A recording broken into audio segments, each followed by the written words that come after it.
সকলো বিভিন্ন ভাষাভাষী মানুহে স্বতঃস্ফূৰ্তভাৱে এই ৰাস অনুষ্ঠানটি কৰিবৰ কাৰণে আগবাঢ়ি আহিছে আৰু এই মন্দিৰটো আমাৰ উমৈহতীয়া অনুষ্ঠান বিভিন্ন ভাষাভাষী মানুহৰ এক উমৈহতীয়া অনুষ্ঠান।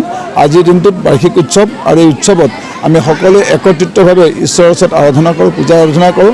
আৰু এই অঞ্চলটো আপোনালোকে শুনি সুখ পাব যে আমাৰ শ্ৰমজীৱী মানুহৰ সংখ্যা অধিক। ইয়াত আমি বহুতো মানুহ দিন হাজিৰা কৰা মানুহ আছে আৰু দিন হাজিৰা কৰা মানুহে তেওঁলোকৰ দিন হাজিৰাৰ পৰা আমাক এই ৰাস অনুষ্ঠানটি কৰিবৰ কাৰণে তেওঁলোকে বৰঙণি আগবঢ়াইছে আৰু তেওঁলোকে আৰু অধিক বৰঙণি দিবলৈ প্ৰস্তুত আছে। কিন্তু তেওঁলোকক এই মহামিলনৰ অনুষ্ঠানটো তেওঁলোকৰ কাৰণে অতি প্ৰয়োজন বিচাৰে। তেওঁলোকে সদায় প্ৰতি বছৰে যাতে এনেধৰণৰ অনুষ্ঠানৰ জৰিয়তে ইয়াত এটা আনন্দৰ এটা একতাৰ মনোভাৱেৰে একত্ৰিত ভাৱ সৃষ্টি হয়, তাৰ কাৰণে তেওঁলোকৰ সদায় এটা মনোভাৱ আছে। তাৰোপৰি আমাৰ আৰু আপোনালোকে শুনি ভাল পাব যে আমাৰ ইয়াত হিন্দু ধৰ্মাৱলম্বী মানুহৰ উপৰিও বাকী বেলেগ খ্ৰীষ্টান বা মুছলমান ইছলাম আদি ধৰ্মৰ মানুহেও আমাক এই অনুষ্ঠানটো কৰিবৰ কাৰণে উৎসাহ উদ্দীপনা যোগাইছে। তেওঁলোকে আৰ্থিকভাৱে আমাক সহায় কৰিছে, উৎসাহ যোগাইছে, বিভিন্ন ক্ষেত্ৰত আমাক সহায় সহযোগিতা কৰিছে।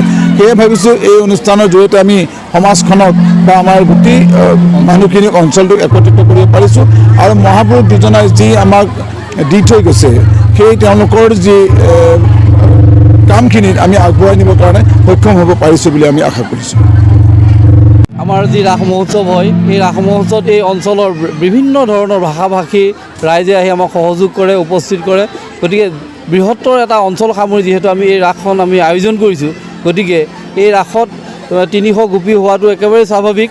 আৰু তাৰোপৰি আৰু বিভিন্ন অঞ্চলটোৰ আমাৰ এই মন্দিৰৰ লগতে এই ৰাসখনৰ যি বহল প্ৰচাৰ হৈছে, এই বহল প্ৰচাৰৰ কাৰণে আমাৰ ইয়াত বহু দৰ্শক হৈছে বুলি আমি অনুভৱ কৰিছোঁ।